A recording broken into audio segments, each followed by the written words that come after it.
예배. 여러분은 예배가 무엇이라고 생각하고 평생을 예배 드리고 있는지 한번 자신을 다시 한번 돌아볼 수 있기를 바랍니다. 예배가 무엇이길래 구약에 보면 예배에 목숨을 걸었고 때로는 잘못된 예배에 하나님은 목숨을 거두어 갈 정도로 철저하게 구약의 제사 제도는 하나님을 섬기는데 얼마나 소중하고 귀중한 원칙과 과정 또한 삶이 되었는지 모릅니다. 오늘날 세월이 바빠지고 좋아질수록 예배의 모습도 다양해지고 예배의 방법도 다양해지고 또 예배의 이름도 왜 그리 많은지, 닫힌 예배는 없는데 열린 예배도 있고 예배의 시간, 장소, 여러 가지 환경을 자유롭게 만들어가며 예배의 자유함을 마음껏 누리는 이 세대 속에 살고 있습니다.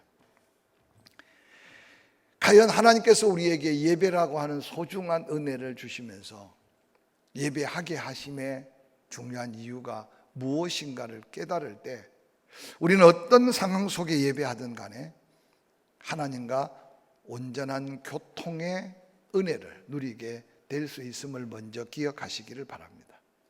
신학교에 가면 예배학을 공부합니다.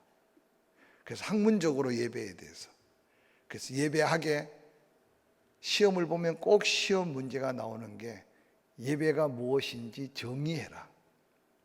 그래서 신학교에서 예배학 학문 속에 예배를 정의하면 하나님의 은혜를 입은 자가 받은 은혜에 감동해서 하나님 앞에 그 영광을 되돌려 드리는 모든 행위가 예배다. 그렇게 정의합니다. 그래서 예배가 예배되기 위해서는 반드시 은혜 베푸신 하나님이 계셔야 하고 은혜 받은 자가 있어야 한다는 사실을 강조하고 있습니다. 그러니까 하나님을 하나님으로 하나님께 받은 은혜에 감격이 없는 예배는 어떤 면에서는 하나님과 상관없는 예배, 아니 하나님이 받으실 수 없는 예배일 수 있다는 정의가 함께 통합니다. 뿐만 아니라 은혜를 받아도 그것이 은혜인 줄 모르고 받은 은혜로 그냥 살아가는 사람들은 온전한 예배자가 될 수 없습니다. 받은 은혜에 감동된 그 마음으로 은혜 베푸신 하나님 앞에 그 은혜로 감사와 찬양과 영광으로 되돌려 드리는 예배가 바로 하나님이 기뻐하시고 기대하시는 예배라는 사실입니다. 오늘 함께 읽었던 본문은 아마 이 세상에 이 여인보다 더 비참한 여인이 있을까 생각할 정도의 여인으로서 참으로 험하고 힘든 인생을 사는 사마리아 우물가의 한 여인, 그가 예수님을 만남으로 변화되어 가는 과정 속에 오늘 우리들의 삶에 예수님과의 만남을 통한 변화의 과정을 다시 한번 바라보면서 진정한 예배자로 하나님 앞에 당당히 설 수 있는 은혜 입은 성도로서 하나님의 영광을 마음껏 되돌려 영광 돌리는 예배의 성공자, 믿음의 승리자가 되기를 원해서 귀한 말씀을 주시지 않았을까 생각해 봅니다. 오늘 사마리아 우물가의 이 여인은 이른 아침에 모든 여인들이 물을 기를 때 주변의 체면이나 자기의 신세적 고통 때문에 많은 사람들이 함께 찾는 그 시간에 물을 기를 수가 없는 여인의 딱한 모습을 그대로 보여줍니다. 지금도 이스라엘은 한낮이 되면 너무 뜨겁습니다. 특별히 건기 때 12시, 1시, 2시는 사람들이 활동할 수가 없습니다. 과거에는 좀 더 했겠죠. 이 사마리아 우물가에도 이른 아침 물을 길고 모든 여인들이 하루의 일상을 준비할 때 이 여인은 혼자 목말라 집에서 기다렸다가 아무도 다니지 않는 그 정오 떼약빛을 무릅쓰고 우물가에 물을 길어야만 육신의 갈증뿐만 아니라 삶의 갈증을 채우는 비참한 한 여인의 모습으로 등장합니다. 이 여인은 누군가를 만나기를 꺼려하고 또 만날 수 없는 그 시간에 그 우물을 찾았는데, 예수님은 마치 이 여인을 기다렸다는 듯이 홀로 우물가에 있고 제자들은 점심 식사를 구하기 위해서 사마리아 성 안으로 들어간 모습을 소개합니다. 이 여인이 참 평범한 유대인 청년 예수를 만나서 물을 달라 하는 그 청년에게 여인은 이렇게 말합니다. 당신은 유대인으로서 어찌하여 사마리아 여자 나에게 물을 달라고 합니까? 첫 대화 만남은 너무나 평범한, 당시의 유대인들은 사마리아 땅을 밟는 것도 죄악시 여겼고 사마리아 사람과 대면하여 대화하는 것조차도 죄악시 여기면서 부정하게 여겼습니다. 그런데 오늘 인생의 가장 영육간의 갈증으로 목말라 하는 비극의 이 여인, 아무도 만나고 싶지 않는데도 우물가에 자기를 기다렸다는 듯이 만난 예수 그리스도와의 첫 대면, 그 여인의 눈에는 하나님이신 메시아 구원자 그리스도가 아니라 그저 스쳐 지나가면서 만나지 말아야 할 사람, 유대 청년으로 비춰졌습니다. 그 후에 이 여인은 예수 그리스도께서 전하는 생수에 대한 그 여인에게 복음을 듣고, 내가 너에게 물을 달라고 하지만 네가 내가 누군지 알았으면 도리어 나에게 물을 달라고 했을 것이다. 너는 지금 갈급한 갈증으로 이 우물에 물을 길지만 또 목말라서 내일 또 우물을 찾아야 되고 또 우물을 찾아야 된다. 인생의 갈증을 해결해 줄 수 있는 물은 없다. 그러나 내가 너에게 생수를 줄 수 있는데 내가 주는 생수는 영원히 목마르지 않는다. 여러분, 이 여인은 그 예수님의 말씀에 귀가 열리고 눈이 열리기 시작합니다. 그 말씀을 듣자마자 자기 앞에 있는 유대인 청년 예수가 평범한 사람이 아닌 것을 기억하면서 예수 그리스도를 향해 주라고 말씀합니다. 이 사마리아 여인이 주라고 표현하는 말은 The Lord, 나의 구원자고 나의 주님이 아니라 당시에 일반적으로 존경해서 부르는, 상대를 부를 때 주라고 부릅니다. 자기 앞에 생수에 대한 깜짝 놀랄 말씀을 전하는 그 사람, 평범한 사람이 아니라 존경받을 사람, 존경할 만한 사람. 그런데 다시 그 생수를 먹기 원한다면 네 남편을 데려오라고 말할 때 이 여인은 자기의 모든 삶의 치부를 다 알고 있는 이분은 단순하게 존경받을 뿐이 아니라 주여 내가 보니 당신은 선지자입니다 라고 고백합니다. 이 선지자란 하나님이 보내신 사람으로 이 여인은 자기와 대화하는 이 유대 청년이 단순히 존경받을 대상이 아니라 하나님의 특별한 비밀을 갖고 있는 선지자로 보았습니다. 예배에 대한 궁금함을 이 여인이 토로합니다. 그때 예수님께서 온전한 예배가 무언가를 가르칠 때 놀랍게도 이 사마리아 여인도 메시아 간을 가지고 있었습니다. 하나님이 보내신 메시아 그리스도가 오시면 그런 예배가 있게 될 것이라고 내가 듣고 있습니다. 그때 예수님께서 말씀하기를 기다리는 그가 바로 나다.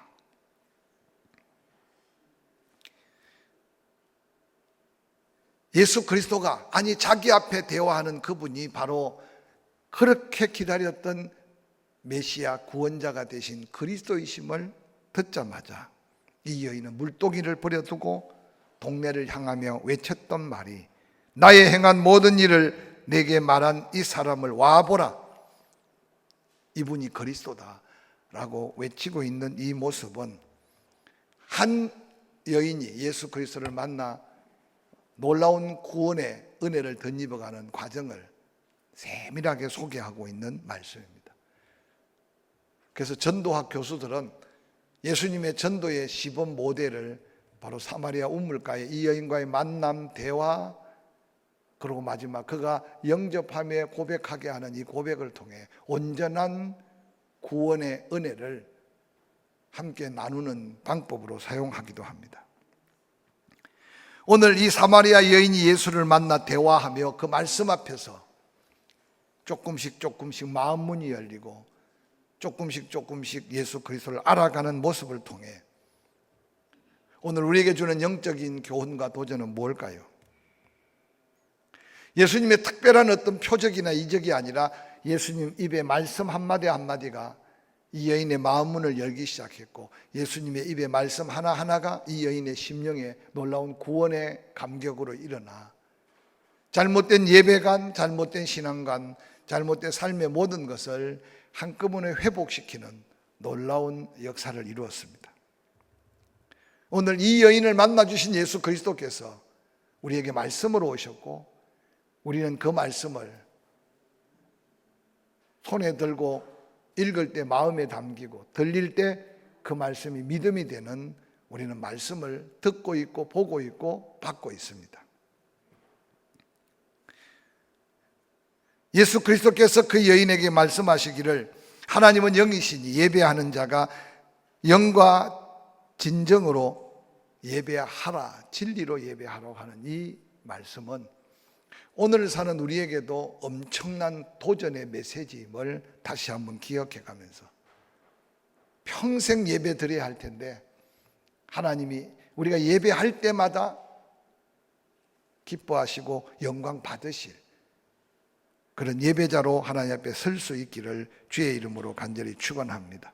오늘 예수님과 이 여인의 대화 속에 이 여인이 상식적으로 알고 있는 예배는 이미 과정과 여러 가지 상황 속에 하나님이 받으실 수 없는 예배, 온전한 예배가 아닌 예배의 허상을 가지고 살고 있었어요. 특별히 예수 그리스도께서 오시기 전 구약의 예배는 예루살렘 성전 중심의 예배였습니다. 흩어진 유대인들, 이방 땅에 살면서도 그들이 기도를 하려면 예루살렘 쪽을 향하여 기도할 정도로, 그래서 다니엘이 기도할 때 전에 해가던 습관대로 예루살렘을 향하여 문을 열고, 그러면 하나님의 백성들만 예루살렘을 향하여 기도했을까요? 이미 이슬람을 종교로 믿는 사람들, 그들은 죽어도 장사를 지나면 메카를 향하여 얼굴을 비추도록 그렇게 장례를 치릅니다. 제가 텔레호브라고 하는 길보아산 자락 아래 갈릴리 남쪽에 고고학을 발굴하는데, 땅을 한참 파고 나는데 보니까 무덤이 하나 발굴이 됐어요. 제가 발굴하는 사이트에. 그래서 우리나라도 무덤 속에 뭔가 많은 부장품이 나오고 많은 유물이 나오잖아요. 그래서 다른 사이트 사람들한테 아주 난리가 났습니다. 제가 파고 있는 사이트에 특별한 상황이 벌어졌으니까. 그래서 조심조심 파내려가는데 정말 유골이 나오기를 시작하는 거죠. 붓으로 또 찍고 또 썰고 또 깎고. 한참을 파고 있는데 우리 사이트를 관리하는 선생님이 와서 보더니 유대인이 아니구먼. 그래서 내가 깜짝 놀랐어요. 어떻게 합니까? 그랬더니 벌써 장례 치르는 문화를 우리 선생님은 다 알고 있었어. 대부분 다 하늘을 바라보고 반듯하게 뉘어서 장례를 치르잖아요. 그런데 이슬람 사람들은 죽어도 메카를 향하여 옆으로 누워서 이렇게 장례를 치러요.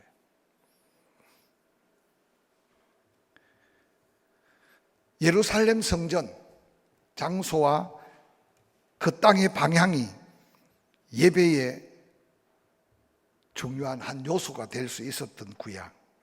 그러나 예수 그리스도 오셔서 하나님은 영이시기 때문에 우리 마음과 뜻 정성을 다해 어느 곳에서든지 예배할 수 있다는 것은 우리에게 엄청난 예배의 특권과 축복을 주신 것인다는 사실을 기억해야만 합니다. 왜 구약의 백성들은 예루살렘 성전 중심의 예배였을까? 바로 그곳에 하나님의 임재의 상징인 법궤가 있었기 때문입니다. 그래서 솔로몬 이후에 이스라엘이 남북 왕조가 갈라질 때 남한국 유다 백성들은 예루살렘 성을 그들이 수도로 삼고 있었으니 늘 예루살렘 성전 중심의 제사를 지내왔어요. 그런데 북왕국 이스라엘은 예루살렘이 없는 거예요. 그래서 그들이 베델과 다안에 제단을 쌓았지만 하나님의 임재의 상징이 없으니 그곳에서 하나님의 이름을 불러 예배하기 어려워 훗날 그 제단들은 우상의 제단으로 바뀌어서 멸망의 시초가 된 것을 볼 수 있습니다. 이스라엘의 역사 속에, 구약의 역사 속에 곧 예배의 실패는 인생의 실패고 한 인생이든 한 가정이든 한 나라든 멸망으로 치닫는다는 사실을 보여준 역사의 한 장면이라고 생각할 수 있습니다. 뿐만 아니라 구약의 예배는 재물 중심이었습니다. 그러나 신약의 예배는 더 이상 짐승에 피 흘려 죽은 재물이 필요 없게 된 것을 우리는 너무나 잘 알고 있습니다. 바로 예수 그리스도가 우리의 완전한 희생 제물이 되어 주셨기 때문입니다. 하나님이 기뻐 받으실 예배를 오늘 예수님은 영과 진리로 예배할 때 어떤 형편사정 가운데 예배하든 간에 하나님이 기뻐 받으시는 예배라고 말씀하십니다. 즉 이 말씀은 오늘 이 여인이 이 산에서도 말고 저 산에서도 말고 당신 유대인들은 예루살렘에서만 예배가 온전한 예배라고 하는데 하나님의 백성으로서 진정한 예배, 온전한 예배, 어떤 예배를 드려야 됩니까? 그때 예수님께서 곧 예배할 때가 온다. 예수 그리스도께서 십자가에 달려 죽으시고 온 인류를 죗값으로 단번에 희생 제물이 되어 주신 후에 성소와 지성소를 가로막고 있는 성전 휘장이 찢어지고 난 다음 모든 인간은 예수 믿고 예수 바라보며 만인 제사장으로서 하나님 앞에 당당한 예배자로 예배할 때가 오는데 그때는 영과 진리로 예배해야 한다고 가르치고 있습니다. 사랑하는 성도 여러분, 오늘 우리가 드리는 이 예배, 오늘 본문에서 예수님이 전가하는 하나님이 기뻐하시는 온전한 예배자의 예배로 하나님 앞에 설 수 있는 저와 여러분의 예배가 되기를 주의 이름으로 간절히 축원합니다. 특별히 믿고 구원받은 성도들이 하나님 중심 예배를 드리기 위해서는 두 가지 기본적인 선제 조건이 있습니다. 첫 번째로 하나님의 실존에 대한 인식, 인정, 믿음입니다. 즉 하나님이 하나님 되심을 믿어야 우리의 예배가 하나님 앞에 드려지는 예배자로서의 예배가 될 수 있다는 겁니다. 이스라엘 백성들이 형식적인 예배, 외식적인 제사에 물들어갈 때 선지자 호세아는 이스라엘 백성들을 향하여 소리칩니다. 여호와를 좀 알아야 된다. 힘써 좀 여호와를 알아야 된다. 끊임없이 선지자들은 이스라엘 백성들을 깨웁니다. 갈멜산의 엘리야는 바알과 아세라 목상에게 마음 빼앗기고 물질 빼앗기며 하나님의 은혜로 받은 것, 하나님 영광과 상관없는 것에 물질을 드리고 있는 이스라엘 백성들을 향해 갈멜산에서 외치는 외침의 소리를 한번 들어보십시오. 바알이 참 하나님인가? 여호와 하나님이 참 하나님인가? 이 땅에 이른 비와 늦은 비를 내리신 분이 바알인지 여호와 하나님인지, 하늘문을 닫았던 분이 바알인지 여호와 하나님인지, 닫힌 하늘문을 여는 분이 바알인지 여호와 하나님인지. 예배의 가장 선제 조건은 내가 구별하는 장소도 아니고 시간도 아니고 어떤 모습도 아니라 하나님이 하나님이심을 기억하고 믿는 믿음이 예배자의 가장 우선된 믿음의 선제 조건입니다. 오늘 저는 세상이 뒤죽박죽되는 세상으로 살다 보니 하나님의 대신 존재감에 대해서 자꾸만 흐릿해지고 있지 않는가 생각됩니다. 하나님이 하나님 되심을 기억하지 못할 때 그 하나님의 임재 앞에 두렵고 떨림으로 예배하는 우리의 영적인 모습은 변질되거나 잃어버릴 수 있습니다. 혹이라도 이전에 우리의 선배들이 교회를 찾을 때 지나치게 율법적이고 제사적인 어떤 모습을 가지고 있는 모습도 없지 않아 있었습니다. 그래서 목욕을 하고 옷을 새롭게 단장하고 성전을 드나드는 그 마음 중심을 얼마나 때로는 가식적이고 외식적인 모습으로 보였지만, 그러나 그 중심에 하나님 앞에 서는 두렵고 떨림의 거룩함이 온전한 믿음으로 믿음을 지켜가고 예배를 지켰을지 모름을 한번 다시 기억해 보시기 바랍니다. 두 번째, 온전한 예배로 하나님 중심 예배를 드리기 위한 기본적 선제 조건은 하나님의 약속을 믿고 신뢰하는 믿음입니다. 이전에 받은 은혜에 대한 감사로 예배해야 되지만, 또한 받은 은혜가 없어도 하나님이 약속한 은혜 때문에, 약속 때문에 우리는 하나님 앞에 겸허히 다시 고백하고 간구하고 기도하고 부르짖어서 하나님의 더한 은혜를 구하여 우리의 온전한 예배로 이어지게 하는 연속성이 말씀의 약속, 하나님의 언약에 대한 약속의 신뢰입니다. 특별히 영의 예배란 성령 안에서의 예배라고 이야기하면 훨씬 더 이해하기 쉬울 겁니다. 과거의 개역 성경에서는 신령한 예배라고 말했는데 엠프누마티라는 헬라어를 사용했어요. 아주 구체적으로 성령과 함께 성령 안에서 예배하는 예배. 이 땅의 신령한 일은 바로 하나님의 영 성령의 이끌림과 감동대로 행하는 모든 일이 신령한 일입니다. 성령만이 하나님께 연락될 수 있는 예배가 어떤 예배인지 우리 심령을 감동시키시고 또 우리의 마음의 고백, 입술의 찬양을 주관하신다는 사실을 기억하시기를 주의 이름으로 부탁을 드립니다. 그래서 초대교회는 무시로 성령 안에서 기도하고 성령 안에서 찬양하고, 안디옥 교회는 그 성령의 강력한 역사 속에 감동대로 온 성도가 금식하며 교회가 부흥하고 있는데 그들의 목회자로 파송된 바울과 바나바를 최초의 해외 선교사로 파송하는 놀라운 역사는 다 성령의 주도하에 성령의 감동 앞에 순종하며 예배하는 성도들을 통해서 이루어진 하나님의 놀라운 역사였습니다. 예배자로 부름받을 때 성령의 이끌림을 받아 때로는 시간 앞에, 환경 앞에 주저하지 않고 당당하게 하나님 앞에 설 수 있는 믿음을 잃어버리지 않기를 주의 이름으로 간절히 축원합니다. 찬송 한 절을 불러도 그 찬송을 통해 내 심령이 성령의 충만함으로 내 입술에 고백된 믿음이 하나님께 향기로운 제물로 드려지는, 그때 우리의 드린 찬양은 하늘 문을 열고 하나님의 마음을 움직이는 능력 있는 예물적 기도임을 잊지 않으시기를 주의 이름으로 간절히 축원합니다. 그래서 예배 전에 와서 기도함으로 하나님 내 심령을 성령으로 충만하게 하옵소서. 오늘도 드려지는 예배가 어떤 형편 사정에 있을지라도 하나님이 받으실 만한 예배로 역사해 주옵소서. 여러분, 그 성령의 충만함과 성령의 도우심으로 예배하는 온전한 예배자로 남은 생에 성공적 예배의 주인공이 될 수 있기를 주의 이름으로 간절히 축원합니다. 진리로 예배하라고 말합니다. 진리는 바로 예수 그리스도시고 진리는 하나님의 말씀만이 진리입니다.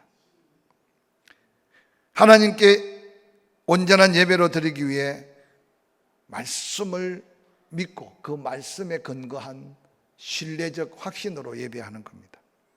말씀대로 살았더니 은혜 주신 은혜 감사함으로, 또한 그 말씀을 믿고 믿음으로 나아가니 그 말씀이 내 삶에 내 발의 등이요 내 길의 빛이 되어서 응답하시고 역사하실 믿는 믿음으로. 그래서 여러분, 예배 중에 반드시 성령의 감동하심을 따라 기도하고 성령의 감동을 따라 찬양하고, 또 예배 중에 반드시 선포되는 하나님 말씀이 성령의 감동으로 내게 믿음이 돼야 우리는 하나님께 영광을 돌리고 하나님께로부터 받은 믿음이 말씀의 기적으로 다시 우리의 삶에 이어지는 것이 예배임을 잊지 않으시기를 주의 이름으로 간절히 축원합니다. 모세가 40일 동안 금식하며 시내산에서 하나님 말씀을 받는 중에 이스라엘 어리석은 백성들은 모세가 죽은 줄만 알았습니다. 그들이 하나님을 찾으면, 하나님을 만들면 하나님이 되는 줄 알았습니다. 금부치를 내놓으라니까 아낌없이 내놓았어요. 오늘 우리의 인생 삶과 똑같습니다. 하나님의 영광과 하나님의 역사를 위해 드려지기는 자꾸만 주저해지고, 뭔가 눈에 보이는 세상 것들, 인간의 욕망을 따라서 쓰는 것은 아낌없이 드려지는 걸 종종 볼 수 있습니다. 금부치를 내어 던졌더니 송아지가 엄매하고 나왔다고 아론이 말하지만, 자세히 보니 그걸 녹이고 그걸 두들기고 깎아서 애굽에서 그들이 눈으로 보고 있었던 바알 신의 주신되는 송아지 형상을 만들어, 그러고는 그것을 올려놓고 여기까지 인도하신 하나님이 바로 이 바알, 이 송아지다. 그리고 춤을 추며 먹고 마시고 있는 이스라엘 백성들의 그 모습을 한번 상상해 보시길 바랍니다. 오늘 우리 앞에 금송아지는 없고, 오늘 우리 앞에 뭔가 눈으로 보이는 형상적 우상은 없지만, 어느 날 감격적인 예배를 잃어버린 많은 사람들, 내가 생각하는 뭔 생각, 내가 뭔가 기대하는 뭔 기대, 그것이 혹 모세가 시내산에 떠난 후에 이스라엘 백성들이 부어 만든 우상은 아닐지, 감동 없는 예배, 나만 도취되고 나만 뭔가 누리는 나를 위한 예배, 오늘 잘못된 예배 속에 흘러가기 쉬운 유혹임을 기억하시기를 바랍니다. 진정한 예배는, 진정한 하나님과의 만남은 성령에 이끌리고 말씀에 따라 우리의 믿음을 고백하는 그 자리에 예배는 놀라운 변화가 있다는 사실을 성경은 우리에게 말씀합니다. 영적 변화가 없는 예배자는 진정한 예배를 드려왔던 자가 아니고, 또한 드리는 예배가 그 어떤 변화를 이끌을 수 없는 무의미한 예배일 수 있습니다. 로마서 12장의 사도 바울은 이렇게 외칩니다. 형제들아, 내가 하나님의 모든 자비하심으로 너희를 권하노니 너희 몸을 하나님이 기뻐하시는 거룩한 산 제물로 드리라. 이는 너희가 드릴 영적 예배니라. 이런 온전한 영적 예배를 드릴 수 있는 사람은 누구냐? 이 세대를 본받지 말고 오직 마음을 새롭게 함으로 변화를 받아 하나님의 선하시고 기뻐하시고 온전한 뜻이 무엇인지 분별해 가며 삶이 곧 예배가 되는, 그래서 삶에 끊임없이 하나님의 뜻을 행하고 하나님의 기쁨을 따라 살았던 그 삶의 변화된 모습의 감격을 가지고 다시 하나님 앞에 나와 우리의 삶의 흔적이 있는 몸을 제물 삼아 산 예배를 드리라고 증거하고 있습니다.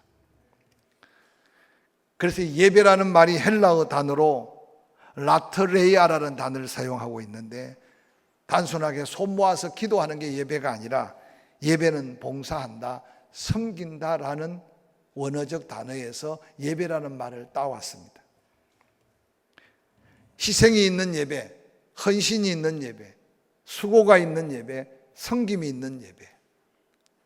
그래서 우리의 삶이 예배로 이어지는 그 예배, 내가 땀 흘리고 수고해서나 나 혼자 땀 흘리고 수고함이 아니라 그곳에 하나님이 나와 함께 하셨던 증거, 내가 애통하며 부러지졌는데 내 삶의 애통함 속에 내가 해결한 문제가 아니라 하나님이 나를 도우셨던 증거들, 그래서 그 모든 것들이 함께 나의 삶의 섬김과 희생, 수고와 봉사의 흔적들을 가지고 하나님 나와 함께 하심을 고백하는 감격과 감사가 진정한 예배랍니다. 지금도 하나님은 영과 진리로 예배하는 자를 찾으신다는 예수 그리스도의 그 말씀을 기억하면서 하나님이 언제 어떻게 나를 예배자로 부를 때마다 개인이든 가정에서든 때로는 교회에서 예배든 민족적 예배든 우리가 드리는 예배, 온전한 영광의 예배로 예배에 승리하는 저와 여러분이 될 수 있기를 주의 이름으로 간절히 축원합니다. 왜 하나님께서는 예배자를 찾으실까요? 잠언 22장 4절에는 이런 말씀을 지혜자가 남깁니다. 겸손함과 여호와를 경외함의 보응은 재물과 영광과 생명이라 라고 약속하셨습니다. 신구약 성경에 하나님께 부름받은 것도 예배를 통해, 하나님 앞에 치유받는 것도 예배를 통해, 하나님께 은혜 있는 모든 것이 예배의 자리에 하나님께서 놀랍게 역사하십니다. 지금도 하나님은 우리의 예배를 바라보시고 또한 우리의 성공적인 예배를 기대하시고 그리고 영과 진리로 예배하는 예배를 기다리시면서 그 예배하는 자에게 존귀와 영광, 하나님의 영원한 생명적 은혜를 베푸시기를 원하는 하나님 앞에 이 한 주간도 성공적 예배가 더한 은혜의 축복으로 이어지는 저와 여러분의 삶이 되기를 주의 이름으로 간절히 축원합니다.